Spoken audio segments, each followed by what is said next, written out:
Hi, my name's Michael and this is my dad. You're supposed to say, what's going on, guys? Alrighty, let's just get right into it. Yep.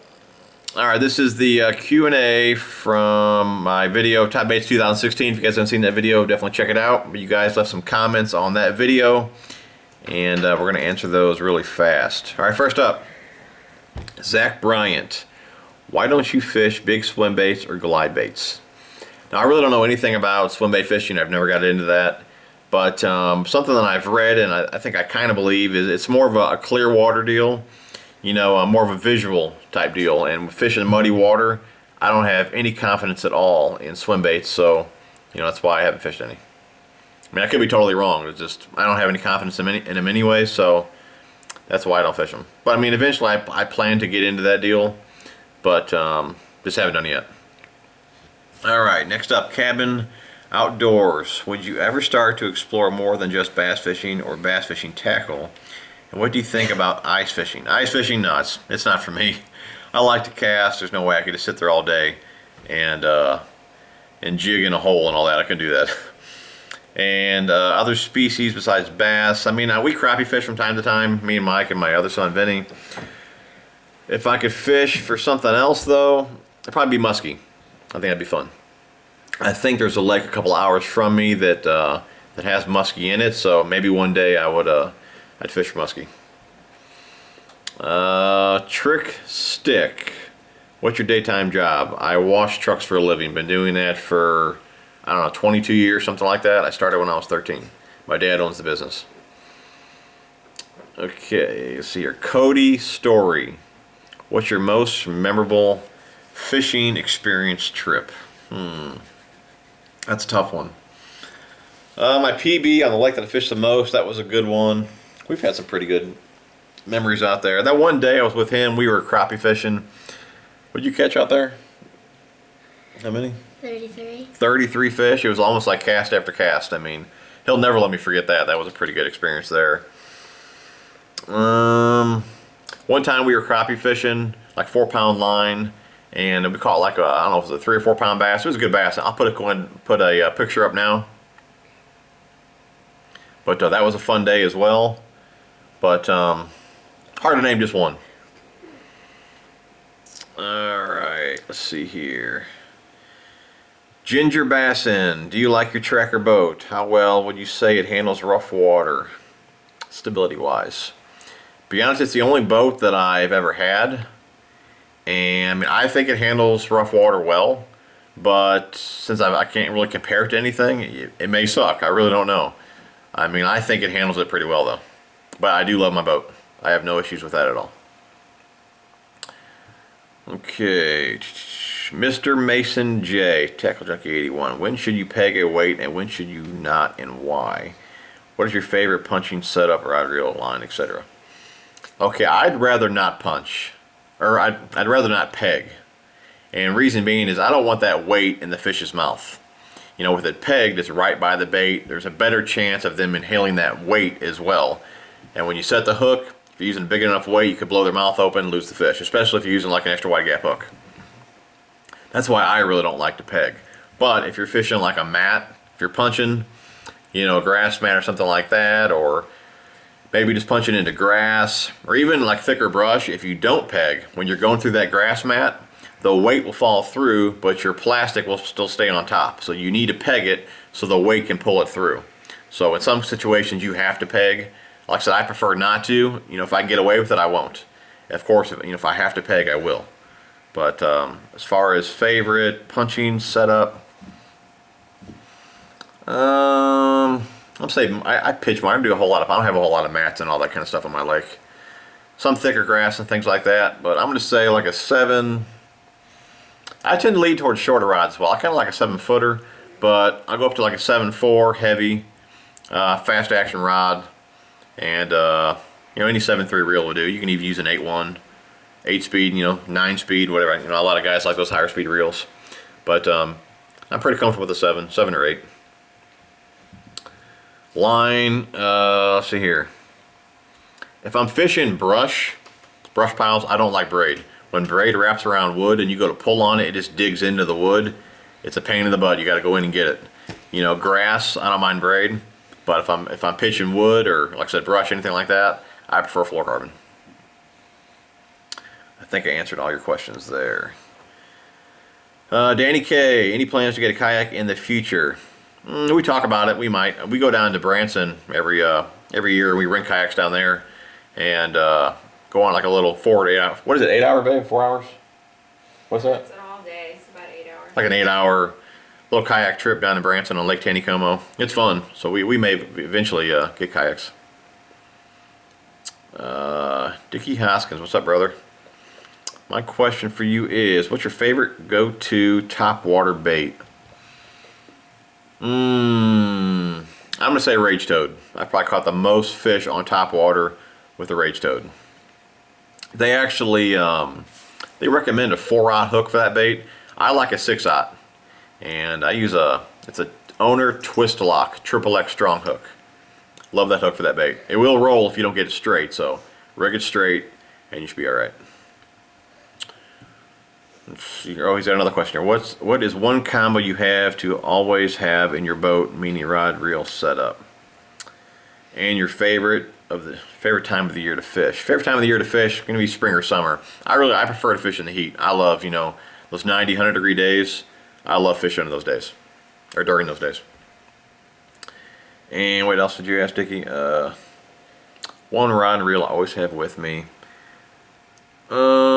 Squirrel bill setup for sure, but in a medium heavy, 7-foot medium heavy, fast action rod, either a 6.3 or 7.3 reel. It's a good all-around rod for what I do.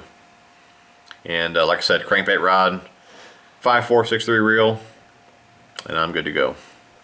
What brand rods do you think you will use next year? Okuma for sure. I am hooked on those rods. Most likely I'll be using almost all the Okuma TCS rods. Bella. See, I mean, those rods, they just fit my style too. You know, I use a lot of reaction type baits. The softer actions of those rods, they really do fit you know, how I fish. So, let's see here. Will Cohen, where's your dream place to fish? You know, you hear a whole lot of big fish coming out of Lake Fork. If I had one place to go right now, it'd be Lake Fork. See here. Could you talk a little bit about Dobbins rods, specifically why you stopped using them?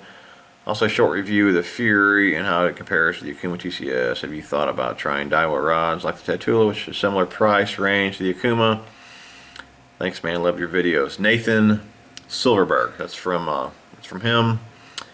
I made a video about Dobbins rods. I don't want to really bring it up again. I'm not out trying to down that company. It's nothing to do with the rods. The rods were great rods. It was a staff issue. I had an issue with a couple rods. They didn't want to replace them, and I wasn't happy with the customer service that I got from them with that issue, so I left. I just told them to take me off staff, and I didn't want to be a part of that company anymore. So like I said, nothing against them. Well, I guess it is. You know, they didn't want to fix my issue, but I mean, if you guys have an issue with the rods, I'm sure they would take care of you. Like I said, it was just a staff issue. Let's see here. If you're comparing the Fury to the TCS, I mean, I'd pick the TCS all day long. You know, and be honest, even some of the Champion rods that I use from Dobbins, I would still pick that TCS rod.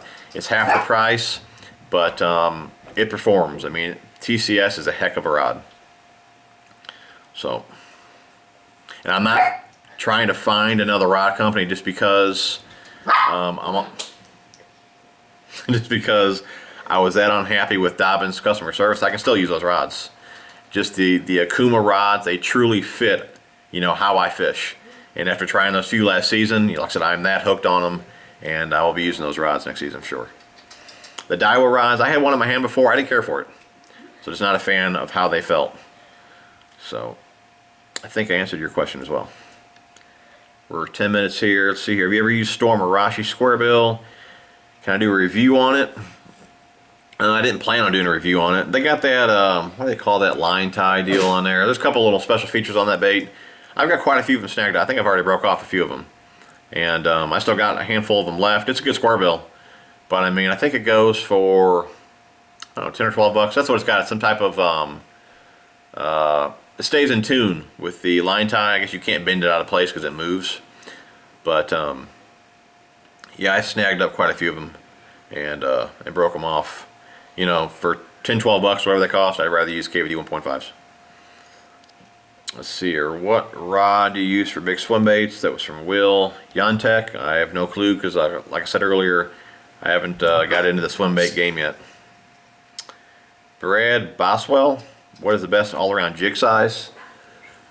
I think it really depends what you're pitching into. You know, if you're going to pitch rock, lighter the better. You know, if you pitch a half-ounce jig into rock, you're going to get snagged up all the time. It's going to you know, dig into the rock too fast, and like I said, this snags you up. You know, if I'm fishing rock, you know, Texas rig or a jig, you know, I'll use an 1/8 or 1/16 quarter, something like that. You know, just the heavier you go, the more you get snagged up. But if you're around, you know, brush and grass, you're just looking for a good all-around weight to pitch, you know, half-ounce is good. Probably 3/8 in the middle there. But like I said, if you're just fishing shallow rock and all that, I'd stay away from the heavier weights. See here, the Mass Hole Fisherman. Can a frog rod be used as a flipping pitching rod? Length about 7.4, 7.5. Definitely. You know, a frog rod's usually pretty stiff. I mean, it depends on the rod, to be honest, or the company, because like some of the Akuma rods are softer. But majority of your frog rods are stiffer, and that's a good rod for pitching and flipping. Let's see here. Quad Labs. What rods do you need to have to fish all different kinds of baits? What should I get as my first few rods? If you like spinning gear, which I don't, if you like spinning gear, I'd get like a 7-foot medium or even a medium light. Now that would take care of a lot of your finesse type stuff. Then I would get a 7-foot medium heavy casting rod. You know, that would take care of you know, some of your lighter jigs, Texas rigs, spinner baits, chatter baits. I mean, you can throw pretty much anything on a 7-foot medium heavy. Third rod, if you're into crankbaits, get a crankbait rod. If you're more into like jigs and things like that, I'd get a heavy power, fast action jig rod. But you know, if you get the cranking rod, then you can throw your Topwaters and your square bills and diving baits, things like that. So probably I'd go with a 7-foot medium, either casting or spinning, depending what you like. 7-foot medium heavy, and then I'd get a crankbait rod. See your Marlin Haynes. What's your favorite baits from this year's regular Mystery Tackle box? You know, I couldn't even remember which ones came out of the Pro and which ones came out of the regular box, so that'd be a tough one. I don't know. Let's see here. Civic 345 or 30045. When fishing with spinning tackle, can fish really see the braided line if you're using 15-pound test, which is similar to 4-pound mono? If you're in really clear water, I would say yes, they can still see it. You know, I fish muddy water, so I hardly ever put on a leader. You know, I'll put 50-pound braid and pitch and flip with that. And, you know, I'll put a shaky head on 20-pound braid, things like that. You know, I don't have any issues at all in muddy water, but I can see an issue in clear water. They can definitely see it.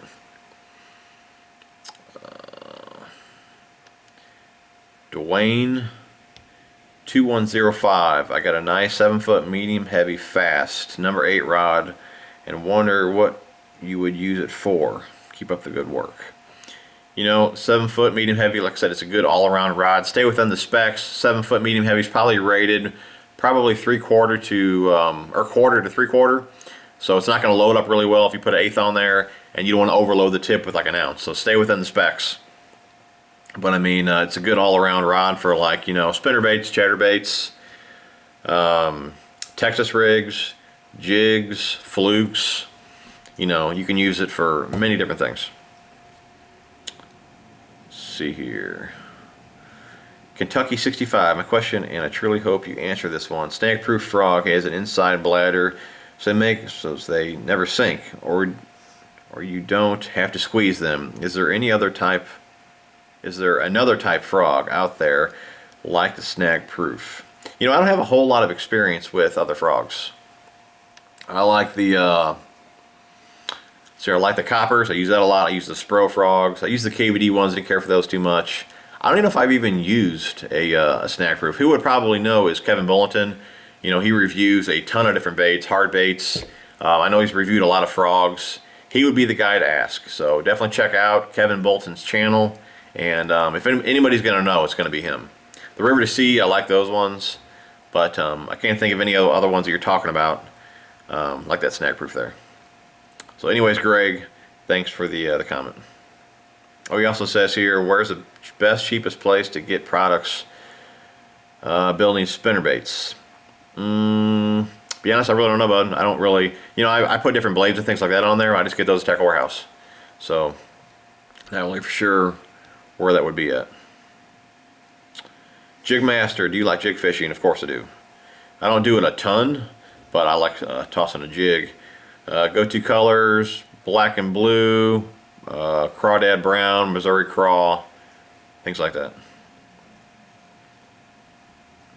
Guys, I think that is about it. I think I covered all that. So I hope you guys enjoyed the video. We'll do another one of these here soon. I'll have a Tackle Warehouse unboxing coming up for you guys, hopefully on Thursday. Keep a lookout for that. Thumbs up. Talk to you guys later. See you guys.